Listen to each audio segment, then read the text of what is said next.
All right. Welcome everybody to LabLive. We're back. Yeah, we're back. Jake Spasaro. Thanks for joining us, guys. We're going to be talking about design to fabrication today, but before we really jump into the meat of everything, we always like to hear from you guys and hear what you guys are working on, where you guys are from. We want to see a lot of action in that chat window, so we want to know, first off, where you guys are at in the world. Yeah. And maybe it'd be cool to have a little tally. I'm curious to see who's signed in from the furthest. Do we have any Germany? Yeah. Do we have Canada? So in the chat message there, I'm going to be in scene and monitoring. And pull up over here to the right. So let us know where you are. Yeah, so I'm not being rude when I'm going over here. But let us know where in the world you guys are at, and we'll go ahead and kick this thing off. We want to know. We want to hit some cool scripts today. So. We got that lag, so we can just circle back. Yep, so first off, I want to say I'm back. Bill is back. I was across the world. I was in Australia. I was in Indonesia. We were doing some kind of humanitarian work over there on behalf of LabLive and On Point Scans. I want to say thanks to Jake for not locking the doors and letting me come back into the office, so I appreciate that. But yeah, we were doing some really cool stuff over there, so thanks for having me back. Appreciate that. Some other news while we're waiting for some people to chime in is that we had a few new people join our team. We have Alfonso, so if you guys are getting emails or anything like that from an Alfonso, he does work for LabLive. He's helping us out on the client relations side. Yeah, he's our brilliant business person. That's right. Very smart guy from Yale University, so shout out to Alfonso there in Yale. We also have Ben Guler, who is I don't know if I ever say his name right. Guler. It's a very cool name. He'll let us know in the chat. Ben's in the chat right now floating around, so he's going to help us out. Okay, sorry about that, Ben. We have Ben that just joined our team, and then we have Chris Woodward that's going to be joining us on Monday. So a lot of action happening here. With that, we also are looking and always looking for new talent. So if you guys specifically that are on the phone, don't tell your employer, but we're looking for someone to help us out on the application development side. If you're good at Revit, Dynamo, all of that's a super huge win and a plus. So as long as you're not better at it than I am. That's right. All right, so I'm looking through. We have Chad from Jacksonville. We have Kent from Vancouver, Canada, all the way from Canada. Oh, we got Canada. We got Chris from Las Vegas, Nevada. Welcome, Chris. Michael from Chicago. Australia. We do have Australia. The farthest, for sure. Yeah, that's for sure. What time is it in Australia right now? Right now, they should be sleeping. You should definitely not be a part of this, and you should go to bed right now, I think. We also have Jason from Los Angeles, Anna from Seattle, Ross is also from Canada, Toronto, represent Canada, Jeannie from Salt Lake. Benjamin is going to be from Benjamin Guler is going to be from Chicago, and he's going to be helping us out. He's going to help out with some questions that maybe we don't get to on the video. He'll be lurking in the chat to help answer you guys' questions for sure. So with that, we're going to kick this off. We're going to be transitioning over to Revit and Rhino. Let's talk about what we're going to talk about. So what are we talking about? Today, we're going to take a Rhino, Grasshopper design model. We're going to use Dynamo to bring that into Revit, and then we're going to assign QR codes, and I can show you guys. So basically, we're going to take this Rhino design model, which is here, and then we are going to end up with a printable sheet like this that you can use to track the components, and you can scan these QR codes and tape them to or print them to the panels. And yeah, so we're going to use Dynamo to do all of it. It's going to be really fun. That's great. So let's get started.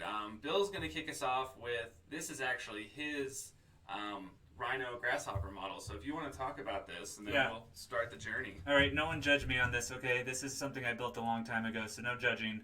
But basically, the idea is, and I wanted to think about, okay, everything you see in Grasshopper online typically gets a bad rap because, it's these crazy museum, nerd-based modeling projects. And one of the things I wanted to know is of course, you could do something like that, right? So if I want to change this, I can have this kind of crazy warped building. But the point being is that you could also have typical office building layout. And so I wanted to really challenge people to think about Grasshopper just from a pure parametric modeling tool, not always having to do things crazy complex if you're doing a museum. And part of that also, as you know, something I don't know why I nerd out about this so much, but the idea of like programmatic information, square footages, departmental adjacencies, things like that. So what I've done is I've kind of done this tally here. You can see the output for my area. Excuse me, I'm getting a total area and then I'm getting an itemized per floor. So in here, if I wanted, to change the number of floors, you're seeing that visual representation on the left, but look like at the square footage as well. Like we're also getting a total for our square footages. So programmatically, you can start seeing in real time if you're in line with your space program, checking the data program area versus delta difference area. And so that's what we have on the Grasshopper side. It's also parametric. So like if you wanted to change, the width or the depth of that thing, you're able to update that as well as floor heights. Or if you want to do like the crazy Frank Gehry modular building, you can do that as well. And so this is parametric system. And these panels are what we're working with today, and you can also adjust the size of those, correct, with this? Yeah. The divisions of the... Yeah, we can totally change the divisions if we wanted to come through and look at the divisions of those panels themselves. So you could start to change the density of those. Incredible. Yeah, and this is like one of those things that's just kind of fun to do anyways. Yeah. So yeah, that's the changing the divisions, changing the building floor to floor heights, changing the building floor plate ratio, etc. For those that don't know, we're looking at Rhino and Grasshopper. There's also Revit and Dynamo. And then, so as part of that, I would like to know, Jake, there's benefits of using Rhino and Grasshopper. People are also using Revit and Dynamo. Can you talk to, maybe in your experience, of like why we would use one versus the other? Are they pretty similar? Do you like the user interface in Grasshopper or Dynamo? Or do you have any thoughts on that? I think when it comes to Grasshopper, it's a little more visually intuitive, in my opinion.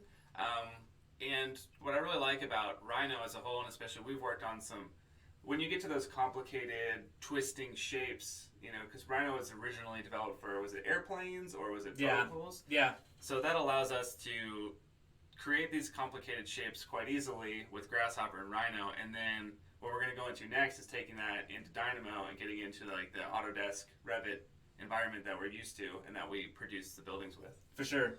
So while we're making that transition, I'd love to hear some comments from everyone else. If you guys are using Rhino, using Grasshopper, Dynamo, Revit, both, what are the pros and cons that you guys are seeing? So why don't, as we're making that transition, you guys can leave some of those comments there in the chat window. Yeah. And then also, just as a precursor, some of these scripts take a little while to run, especially on the Dynamo side, right? Yeah, they vary between, we're dealing with 400 panels in our example today, and the Dynamo scripts are going to take between 2 and 4 minutes to run. So we're going to utilize those times to answer questions, just have a little banter. So just load the chat up with questions as we go, and just know that we're going to use that time because we're going to have about 8 minutes of waiting throughout the presentation on the scripts, and we're going to answer questions during that. Yep. So should we jump over to Revit now? Yeah, I think we should jump over there. I think that's Okay. good. So this is actually the only script that we are going to show via a GIF because it took 16 minutes to run, and we did not want to put you through that. So it's how to end up here, and we'll pull up the GIF quick, which is a really fun one. So we used Rhino to import the 3DM file, and then we named it down here. You're pointing at the screen. Yeah, I like know, they can see your know. finger on the screen. So please follow. You got to use the mouse. Please follow my mouse. And then we can open up this Dynamo file as well, but this is just a GIF. So you can see that it takes it in, spins them around one panel at a time, and I said it's about 406 panels. So that is what this script does, and this is sped up at 100 times speed. So we'll take a look at it, but I didn't want to run that on here. So we will open up Dynamo. Can I comment on that real quick? Yeah. So first off, for those that haven't heard this term before, I call this the model drop chasm. There's often the play where you model something in Rhino, you model something in SketchUp. Now you're getting into design development, and you have to make it, for construction documents, or you're handing over your building information model, and you have Rhino on one model, Revit on the other model, Rhino on one screen, Revit on the other screen, and there's this model drop chasm that exists between the two of those. it looks like you're overcoming that. You're not going through and having Rhino on one screen and Revit on the other. No. You're pushing it through. Can you talk to Yeah. the advantage of that or the process of that? Or So I'll just talk about what we kind of have created here. So these are all individual pieces, and as this file, what it does is it finds the 3DM file and then it converts everything into a poly surface. And what we do is we hook up this file path. So I use a generic adaptive component family, but you could just use like your regular generic model, and it actually converted each of these panels into its own Revit family that lives in here now, and it keeps the origin that you assigned in Rhino, and we can now, which what we're going to do is go through and treat these as families and schedule them and add parameters to them, and it really allows for you to get that full Revit experience, but still use that kind of unique geometry that you can create in Revit, or Rhino and Grasshopper into Revit. that's great. So it's not a mass background. It's not some LinkedIn file. This is native Revit geometry that you have in here as a Exactly. Revit family. This process can also be done with adaptive components, but we didn't really need to modify. We wanted to stay true to the original Grasshopper design, so that's why we just took the poly surface right into a Revit family. So you can also, if they're named in Rhino, you can extract that data and name them via that, but we just did P0 through 409, so that's what's going on here, the list naming, and yeah, so like I said, that's the 16-minute long script, so we're not going to run it, but now we have our Rhino to Revit transition done, which is awesome. I think And that's pretty sweet, actually. yeah, so the next step in our journey here, and then we're going to run our first script, is we want to assign a QR code to all of these panels. Okay, hang on. What's a QR code? So we'll go back to our. So this guy down here is a QR code, and if you have a QR code app on your phone, you can get it out real quick. These will pop up on the screen throughout the presentation. You can scan them on your phone, and what this QR code does is you can scan it and it'll read P12, or it'll read whatever you bake into the QR code. I used just an online generator, and I made an Excel list P0 through 409 and put that in, and it generated these. Does it And- generate an image on your phone, or what does it give you? So Like, it'll. can I try it right now? Yeah. Is it gonna totally? Do you have a QR code reader? I don't know. I have a QR code reader. Do you? So this one is text-based. Pull it up quick. So as a text-based QR code, what it's going to do is it's going to read P12, and so I'll pull up. So the reason that this is awesome is because we'll scan it, and then I can show it to the screen. So it read P12, and it's not great, but So it can bring up an image of it, or is it supposed to bring up an image of it? it can. So Okay. it depends on the use case. So a typical use case, if you're staying in the Autodesk environment, is assemble. And if you have 409 different panels, and then each of them have a branched off thing, they have a framing associated to it, what you can do is, if by scanning this QR code P12, it will then take that list of 1,000, 2,000 items and shrink it down to P12, everything associated with that, and you can track then statuses by doing that. That's great. Or you could have the submittal for this panel in a web link. So you could scan it, it would open up the exact submittal. So basically QR codes are awesome, and why we love them is because you can associate pretty much any kind of data you want. You can associate an image, you could associate a blueprint, you could like assembly documentation. So you're bringing them to the field, essentially. Exactly. Like, you're democratizing the data. It's not just living in Revit. It can live agnostically in other platforms like Assemble or on your phone, and you can access this information outside of Revit. That's awesome. All right, so one important step in our process that we're using is preloading the QR code. So if we go to Manage Images, come over here. So here are all the QR codes. They live in here. So I found this to be easier. Originally, we were generating the QR codes with Dynamo, but what's happening was if a panel would change and you had to re-import it, you would run the script and it would overwrite, and it just became too complicated. It's possible, but I found that if you just make them all and preload them in there, it makes your life so much easier. Nice. But now what we need to do is create a project parameter. Oh boy. That's small. Right, So I don't know. under project parameters, we created QR code. So if we modify it, I'll keep going over here. Okay, so we have QR code, and the type of parameter is an image parameter. I grouped under identity data, and all of these panels are coming in as generic models. So Okay. this is what I created, and then I went ahead and pre-made a master schedule of just the mark, which is P0 through 409, and then QR code. And what I want to do for visual purposes is we'll make a sheet with nothing, no title block, and we'll drag this on there. So we can see now that it is just kind of a blank canvas. So we'll pull that over, and now we're going to open up our QR code. So it should be LabLive QR code image assignment. So what this does is it finds all the generic models, and then it's going to create a list of them, and it's going to, so it's p0.png is what the QR code is named. So we need to populate all of these cells with p1.png, p2.png. So we do that with a list sort here, and then we set the parameter by name for the QR code parameter that we created, and then if we hit run, fingers crossed, they all populate. And within 3 seconds, we have 409 No way. QR codes made. Yeah.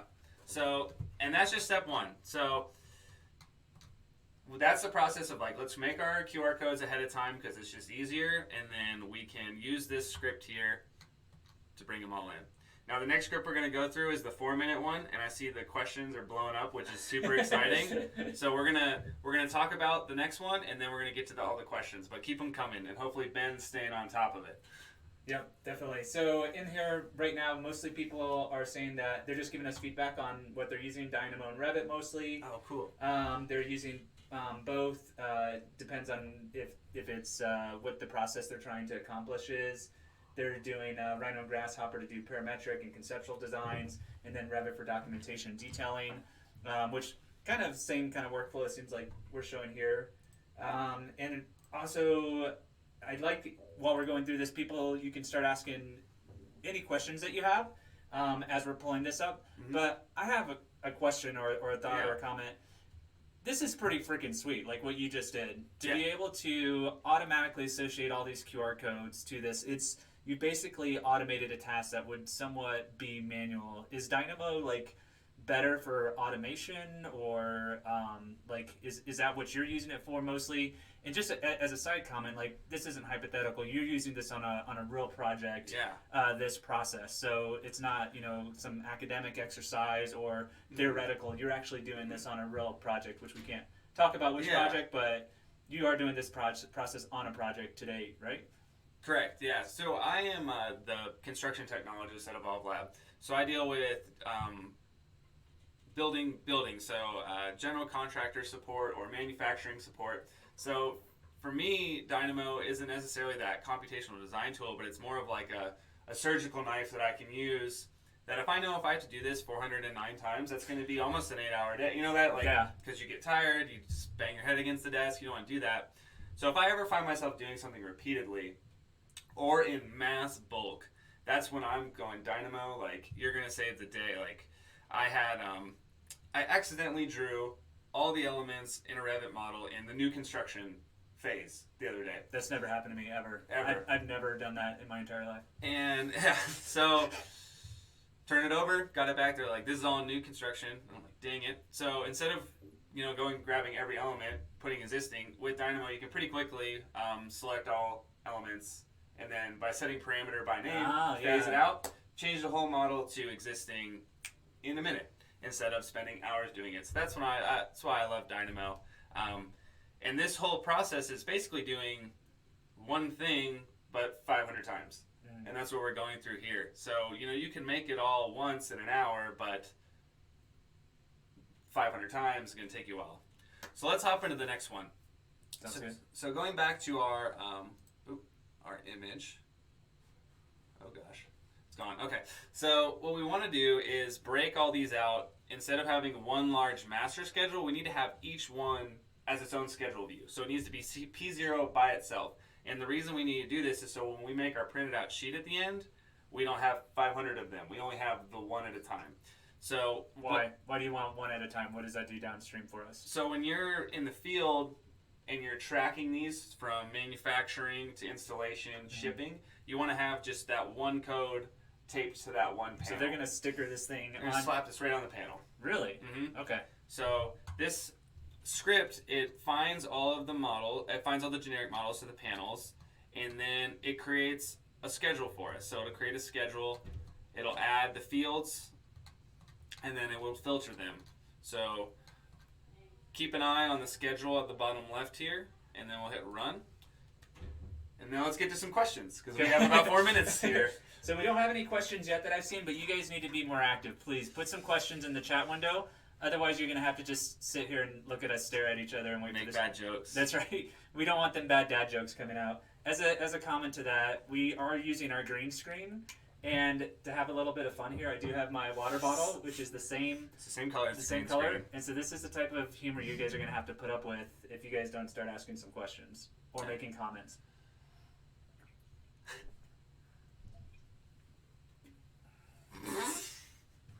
Okay. I think that's pretty cool. All right, Bill. I want to get your opinion on something. Yes, sir. Bill's the boss man here. I made this desktop wallpaper. Yeah. Do you think it should be the official company wallpaper? No, I don't. Okay. I don't like it. Never mind. All right. No, it's good.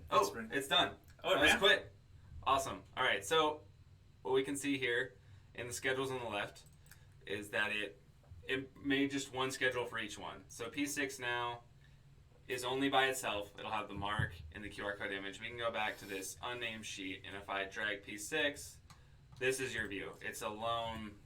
Now that's good to know, because like I can't tell you, when I first started working with like the image parameter in Revit, I would look at it in the schedule view.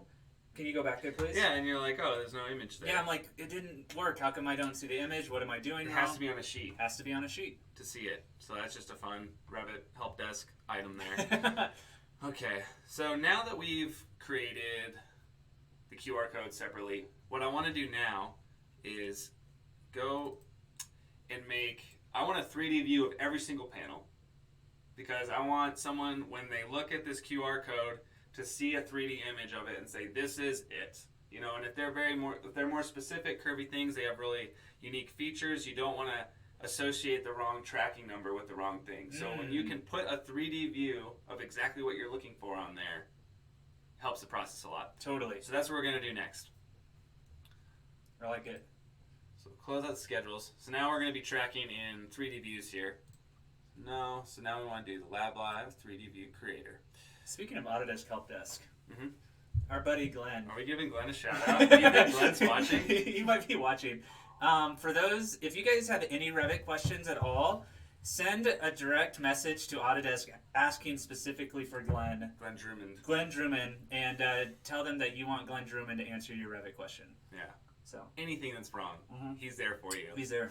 So now we're gonna find the same elements again. So if you notice, like with Dynamo, it's always collect, process, write, pretty much. So we're gonna gather up all these panels, and then we're going to create our 3D views, and for this specific node, I don't remember exactly what package is, but a fun fact, you have to be in a 3D view in Revit or it won't work. Seriously? Yep. If you're in a schedule view, won't have it. It took me about 20 minutes yesterday to figure out. Okay, so, and then we're going to set an offset to it as well, so about 1 foot, we want to see back.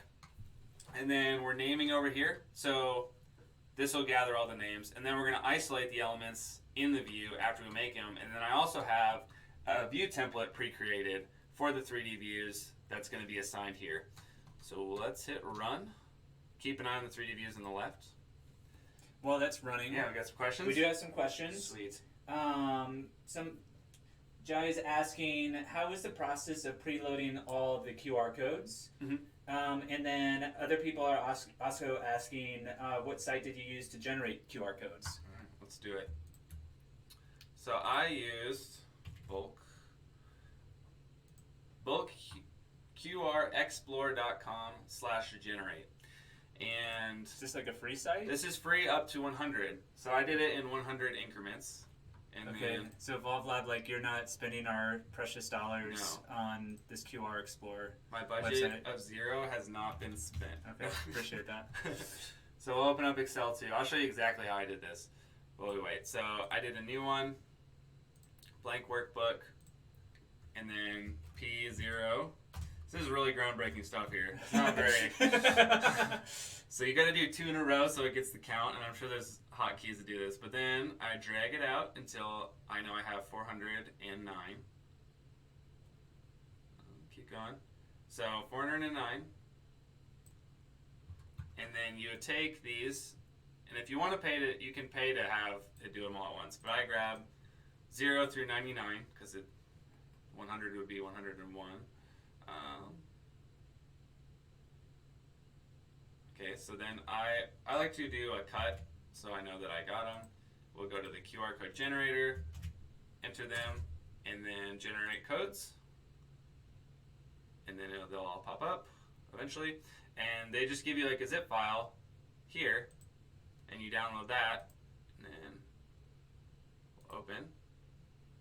And then here they all are in your zip file. That's pretty sweet. And then you just import these codes, and they're already pre-associated, so whichever one I clicked on, P16 if you were to scan that. Yep, I like it. Way to cheat the system. Okay, so Wade is wondering why did you use QR codes instead of barcodes? His experience is barcodes maybe more applicable for a scenario like this, or more easily intuitive to use. Barcodes versus QR codes. Your thoughts? I'm being really honest. When we started this adventure, it was just a customer request that they wanted to use QR codes. Okay. It was eventually to be used through Assemble, and Assemble has a QR code reader baked into it. So it was a request. I don't see why this process wouldn't work with barcodes, as long as you can generate a scannable image and then preload that image into Revit. This workflow will work for you. Sweet. So it supports barcodes as well. That's good. All right, 3D views are made. Are they? They're done. So minimize this, open this up. So now what we have is 400 3D views that look like this. And like I said, you can edit your view template however you want to, if you want to add colors to this, if you want to make it realistic. I just kept it simple with a hidden line. But this script allows you to do a view template, and if you change it after the fact, the beauty of view templates is it'll still change all 500 of them because they have the same view template assigned to them. Sweet. So now we have all of our views. And again, you have to be in a 3D viewer for it to create that. Yes, for that specific node. Now, all these are in our project file, right? Mm-hmm. Okay. So these are all just under 3D views. We're using the Evolve Lab template here. Who worked on that, by the way? Who built that incredible... I built that. Okay, just asking. So now we have our schedules, which are all matched up. And then we have our 3D views. So now the final step in the process that we want to do here is we want to create all those sheets that we had from the beginning. Okay. So let's go into that. I'm going to close all my views here. Grab Dynamo.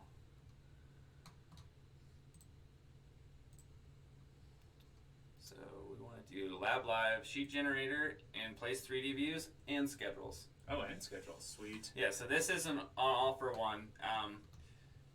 And this is also a fun script too because they don't have to be these specific views. Like if you have just all your floor plan views created here and you want to find them in Dynamo and place them all on sheets, you can do that. Seriously? Yeah, so this is a really powerful script that I've just tailored to do this specific task. But I mean, you were a BIM manager for how long? Yeah, I'm thinking about all the hospital projects that I worked on and literally spending like weeks dropping views on sheets and how like powerful that would have been. I would could have done something that took 3 weeks, and I don't know how long does it take to run the script. A couple minutes. Oh my goodness. So let's go through, and I've used some packages here. Just to Speaking make of things which, easier. sorry. Okay. Someone is sorry. I didn't mean to assault you. Someone in the window was asking what packages you're using. Can you comment? I know you said one of them you didn't know what it was, but do you know what some of these packages are that you're using? Yes, I have I just like go nuts with the packages. I just download them all. So these are all the ones in my weaponry. I don't know, my library. Yep. So the JBE filter by string one is awesome. Rhino is the basis for that first one. Let's see, these tell you where they're from. Somewhere. Genius Loki here. Nice. Which is a great. I mean, so if you want to just like grab a screenshot of that quick on these are my packages that I use, and we're in Dynamo 2.0. So if you have all these downloaded, you should be good to go. Sweet. For the script. That's a great question. Yeah, I know the clockwork one is like essential, and the rhythm one. Yeah. Both of those are like huge to be able to use in just general things you want to do. One of my favorite packages is calling Ben Guler on the phone because he is so good at that, and he'll write me custom Python scripts instead. Really? Yeah. So Ben. Shout out to Ben. Shout out to Ben. Yeah. So these are those filtering things. Ben helped me author a lot of these, and I'm sure he's looking at them now. Like I could make those 10 less nodes if I had to. But sweet. So let's dive into this one. So we're gonna find all our 3D views, which is all 500, 400 of these. We're gonna filter them out just in case there's any extra ones, and then we're gonna create the sheets. So what's important here, and let's find out which package this one's from. So this is Steam Nodes, the tool.create empty sheet. I've used this one. So this is awesome. I use this one for schedules to populate for schedules. This is a good package. I like it. So you start out by, you get your family types, and then you can use whatever title block you want. For this, I have just a portrait 8x11, like a standard just printer size piece of paper. If you want to do little like 4" by 4" ones, or for some reason like big massive sizes, depending on what you're using, this is where you dictate the title block. And then the sheet numbers, I'm doing the P0, I'm using the panel names. And then it's just going to be panel name dash QR code in all caps font. And what I did here is because you couldn't have just at once, it wanted a matching list. So I counted how many were coming out of here. List of repeated items of QR codes, so it'll make 400 or so QR code things, feed into that. And then from there, oh, these are fun. This was, if you haven't ever used the transaction end and start nodes, they're actually kind of helpful, because what it was doing was it was trying to generate the sheets and place the views on the sheet at the same time. And we were having it time out on itself. So what we did is, after it created the sheets, we wanted to make sure that we had a transaction end to where it knew, I'm done with that task. Do that first. Let's move on to the next one. That is huge. So we have a rhythm. Shout out to John for rhythm. Yeah. It's a good package. So this is like a big, I mean, this is what's great about the Dynamo community, and, you know, what we get to be a part of is that, like, all these people's brilliance, basically, we can take and put together to make things like this. You know, I'm sure everyone out there is using all these packages in different ways. Totally. All right, so now we're going to make the sheets, and we're going to place, from the very beginning, those views on the sheets, and then I have down here an X, Y coordinate. And this is honestly the most difficult part of this script, is depending on the sheet size, you have to play with these numbers to get it to go onto the sheet where you want it to. So that happened yesterday. You don't have to watch me do that. And then we're repeating the same process down here, but we're gathering all our schedule views. And we're placing them on the same sheet. And then... As the view? As the view, yeah. Okay. As the view, and then we have that here. Sweet. So we'll keep an eye on sheets. We'll delete this one just so nothing gets confused. I'll hit run. Got any more questions? Yeah, we have questions and we have a few comments too.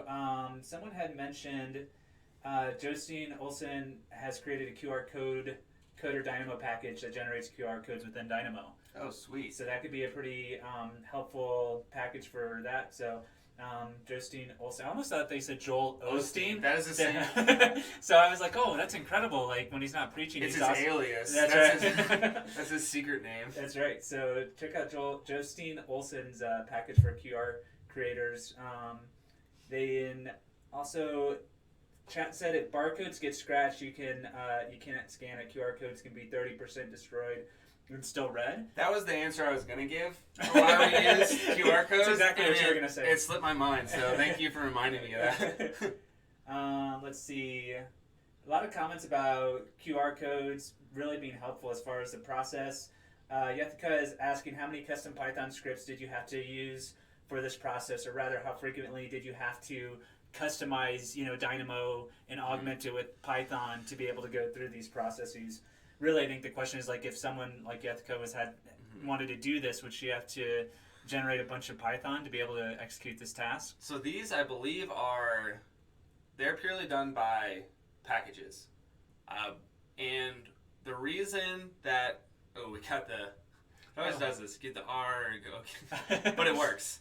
But quickly to answer that question, so why would you use Python, right? And it's so that you can send these files to people, especially like if you're creating it for someone that's not completely familiar with the Dynamo environment, and it will work out of the gate. And you don't have to explain the package environment, you don't have to like make sure. So if you do a custom like hard-coded thing, it's more reliable, I guess is the word. You might not get those finicky things where it has to be in 3D view only, but packages are amazing and they're out there. So these are all done with packages, but they could also have been done with some custom Python trickery. Yep. And Ben also commented, can you confirm, he said most of this stuff is out of the box. There's kind of minimal packages or minimum Python. Can you confirm or deny that? There's no Python nodes in any of these scripts. But I mean, custom nodes are, like if you open them up, they have Python in them. Good point. So usually when you are downloading a package node, under the surface when you open them up, you'll find Python is in there. So here's a Python script right here. So perfect. So this is all the guts of what's going on when you are downloading a package. Love it. It's good. They're just also the people in the chat are talking about all the different packages and the benefits they have. Specifically data shapes. I know I've used that one for kind of for dashboarding, or not dashboarding, for user interface. So there's that piece of it. Thanks, Ben, for answering a lot of these questions there in the chat window. Yeah. So and it's so great that there's just like a good conversation going on. Like I love to see that. For sure. Just people getting to know each other, connecting. Definitely. I like it. That's why we do this. For sure. Yeah, like part of this, guys, like we can't do this by ourselves. It's collaborating with you guys and everyone else that contributes to the Dynamo community and the BIM community. A lot of us are good friends with people that are contributing to these packages, so we have to do it together. I like it. So in the final part of our journey here, we've created all the sheets now. And if we open one up, you'll see that we have isolated our panel from the beginning. We've generated our QR codes in that master schedule, and then we've broken out those schedules into individual views, and we've broken out all the panels into individual 3D views. I have my custom Evolve Lab title block That's here. a beautiful title block. Thank you. Yeah. I love this. And yeah, so we have everything here. So I have a question. Yeah. Let's say that the panels, and you guys, by all means, please keep asking or contributing to the conversation in the chat window. But while you guys are doing that, I have a question for you. Right here, you've isolated this panel, you've dropped it on a sheet. In reality, you might have some kind of bracketing system, some structural bracing that this panel gets applied to. Theoretically, could you isolate that panel with its bracket and then start looking at almost like a shop drawing or automating dimensions or other things like that with this process?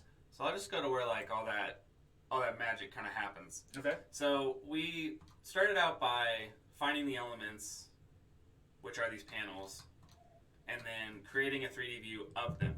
But what that does is it just draws a section box around the panel. Okay. So you're getting everything with it.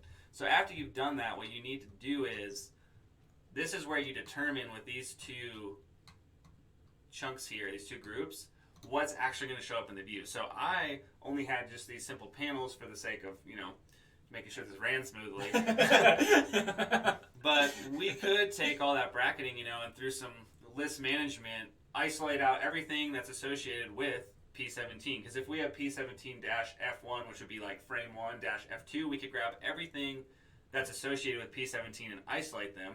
And then also, like through your standard view template work, you can make some things transparent. You can turn on and off dimensions. You can, with these two tools here, what my script allows you to do is apply those view templates and isolate those elements. So yes, you can have as much or as little on here as you want, and I choose to do that process while making the 3D views. Okay, you say list management. I hear trickery and black magic. So I want to ask you about these groups. What are you? And I'm pointing at the screen here again, like everyone can see this.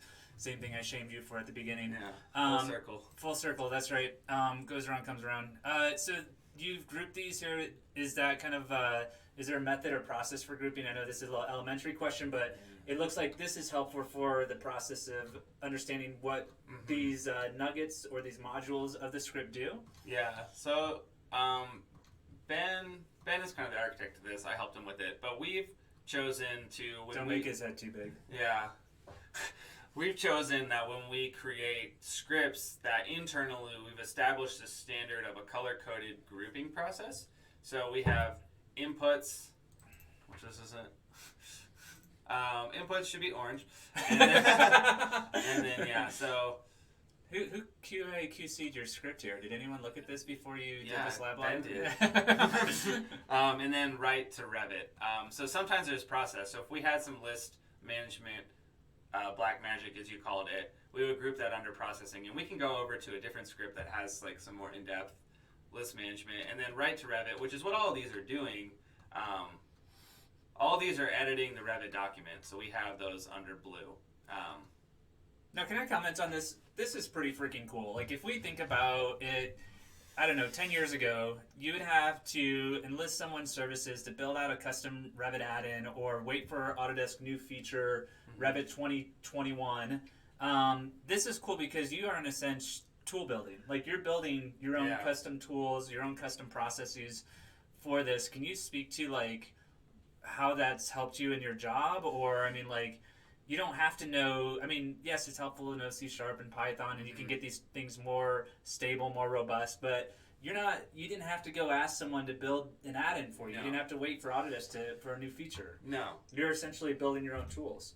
Correct, yeah. So Dynamo is fantastic. I mean, I'm sure like most people here and most people find us, they're just fans of Dynamo and like understand the power of these tools. And I am not a programmer. I have a degree in construction science, so I'm a builder who got into the BIM world, and then I mean just those repetitive tasks get so old, and coming in here and being able to visually understand and link things together and kind of follow the train of thought, I mean it makes you a better thinker too in a way, if that's the right word. Yeah, I also, like, for me personally, I like Dynamo for that. I'm more visual, and so I appreciate the visual programming side. Similar to Grasshopper, like when you can kind of visually see how all of it connects, I find that super helpful. Awesome. Yeah. Do we have any final questions? We don't have many questions. We got to get some more questions or comments going there in the chat window, guys. Otherwise, we'll give you 15 minutes of your day back. Yeah. A little early, we can do that as well. But throw any questions, comments that you guys have in there. In the window, I'm trying to think if I'm not going to get another cup of coffee. I'm going to sit here and.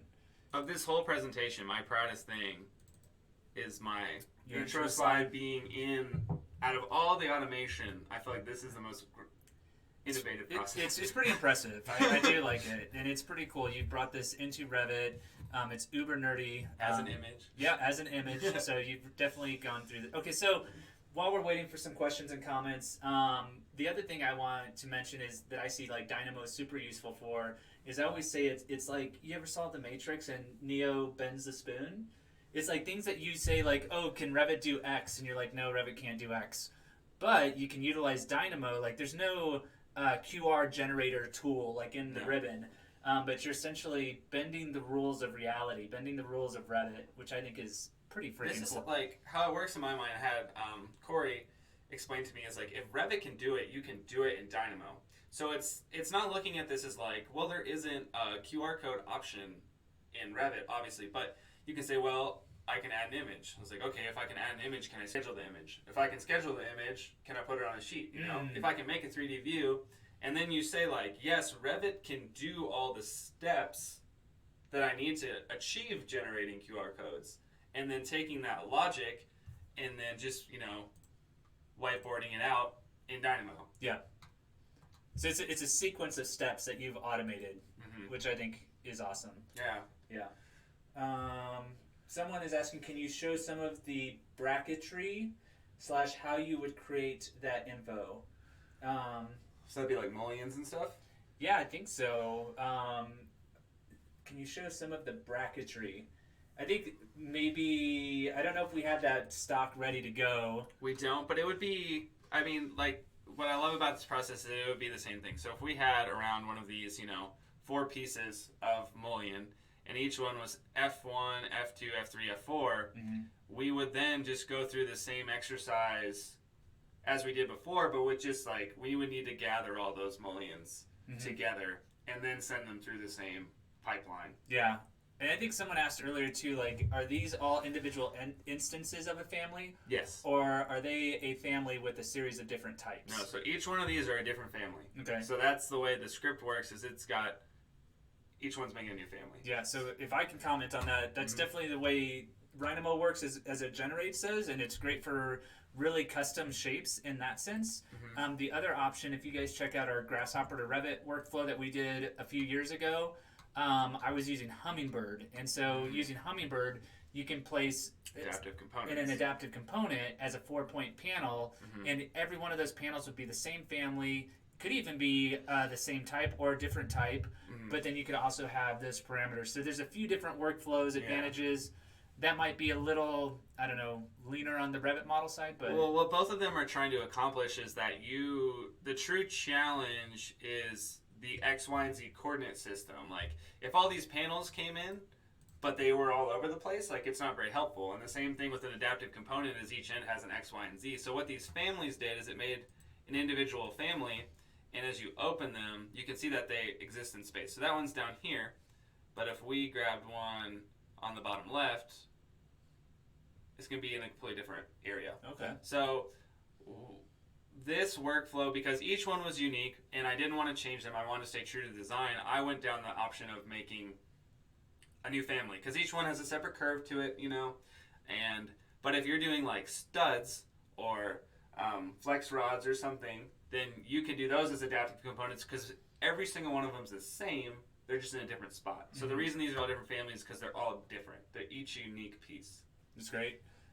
Someone, let's see, Josh is asking, have we done anything similar with construction plates? So I'm thinking... like in foundations? I think so, like thinking about like formwork or construction, you know, panels that as they go on the building, there could be some opportunities for modularization or building some of that out in Revit as well. The answer is yes. Yes. We are doing that at the moment, secretly. Yeah. Potential next step would be embedding more data in the QR panel, dimensions, associated level, mass, etc. 100% could be some really good opportunities there. If you guys haven't seen, we also have a kind of a design to fabrication workflow, and we've automated a lot of that, isolating an element, dropping it on a sheet, putting on a dimension. Huge opportunities on the construction / manufacturing side. And what that person was talking about is like, basically when you want to add area or any other information like project parameters, we would just make that schedule script longer, and we would have just more columns here, and then when you get to your sheet, you would have all that data listed on there. That's awesome. Yeah. So the thing that I like that you're doing as well, okay, so Revit came out, I think, in 2002 when it kind of hit the market, started becoming more mainstream around 07, 08. For a long time, we've had all this data in the model, but we don't really do anything with it other than have, you know, representative of in a schedule. But you're actually datafying your model and then using the data to leverage automation in a lot of these processes. Can you speak to, you know, manufacturing, construction? How do you see this kind of changing things over the next few years as it relates? I mean, you being a construction technologist, if you're working for a big GC, or GC wants to start kind of leveraging Revit for automation or manufacturing or construction, are there some other opportunities, for that as well? So as a consultant, like we get the privilege to work with people from the design phase to the construction phase to the manufacturing phase, and there's nothing more frustrating than starting over every single time.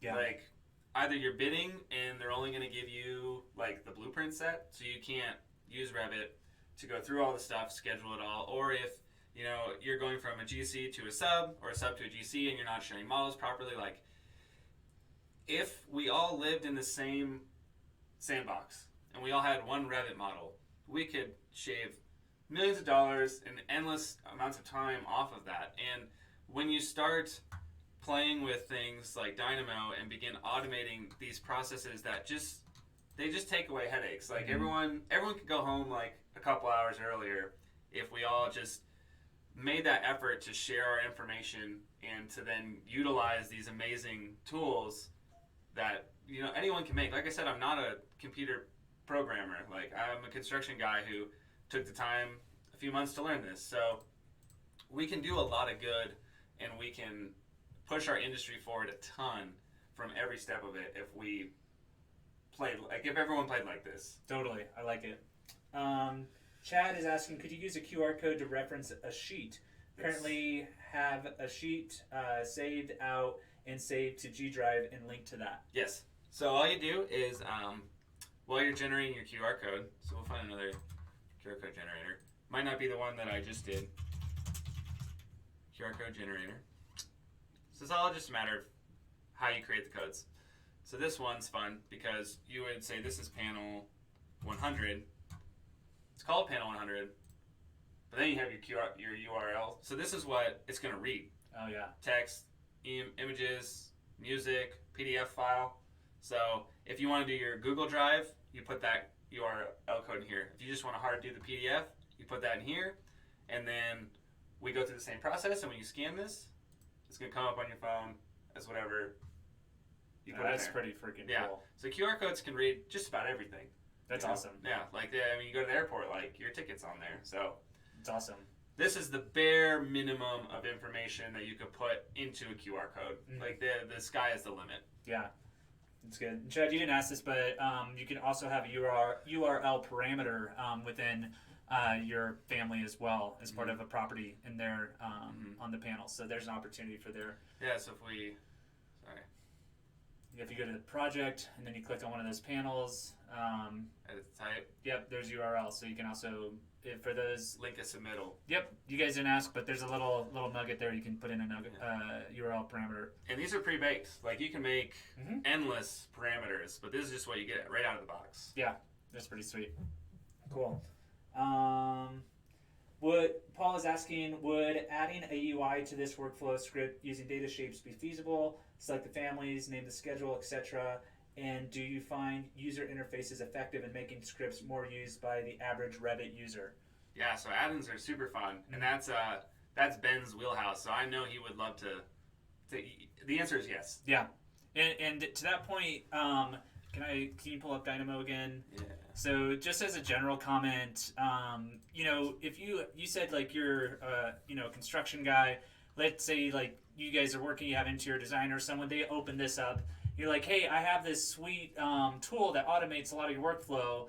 They open this up and they're like, no thanks, and then they get overwhelmed with kind of the spaghetti string. So the idea of using like data shapes or using Dynamo Player to be able to just have like a little play button, I think would go a really long way in user adoption. And this is kind of the psychology piece, and you guys aren't asking this, but I'm going to comment on it, is that, as you guys are, BIM managers or trying to implement this technology at your firm, there's the technology and the process is the easy part. The adoption and having people adopt something is the hard part. You can't program people. You can't make someone adopt something. And so the less friction there is, i.e. like using data shapes for that user interface or Dynamo Player, that's going to make it more adoptable, if that's a word. It is at your firm, so that's something I would definitely recommend. Yeah. Any Dynamo script with enough effort can be made into an add-in. Yeah. Right, and we do that quite regularly for people. Yeah, that's good. So I think we're pretty much wrapping it up here. I want to just give a quick shout out for, again, just thanking Jake for the opportunity and showing this. But then also, if you guys are interested in learning more, you guys have a project coming up and you guys want to check out some of this, we do have our subscription, which a lot of our clients, which are now a lot of our friends, they sign up. And then if you guys want to automate a process or you guys want to host a workshop at your firm, please reach out to us on the website. We'd be happy and thrilled to do that. We just did a workshop 2 weeks ago for a big GC, big construction company. That was super fun. Also, we have some classes that we're doing at Autodesk University this year in Las Vegas. Yeah. If you guys haven't signed How up. many are you doing? Too many. Somehow I got pulled into doing 5 classes and some roundtables, but we're going to be out there at AU in Las Vegas, so please hit us up on the website. I'd love to hang out with you guys. Except for Bill's head. Yeah, just look for the glare. When you see the big shiny spot in the middle of the audience, that's probably where I'm at. So definitely reach out to us on that. Yeah. If you guys are watching on YouTube, please subscribe and like on there. That way, whenever we post a new video, you guys get notified of that on your YouTube profile. So definitely check that out. Add us on LinkedIn. We can continue the conversation. We like to post quite regularly little tutorial videos. You can chat, both of us. We'll get back to you. So, yeah. For sure. Cool. All right. Well, we appreciate you guys. Enjoy the rest of your day, and we'll catch you on the flip side. See ya. See ya. Bye-bye.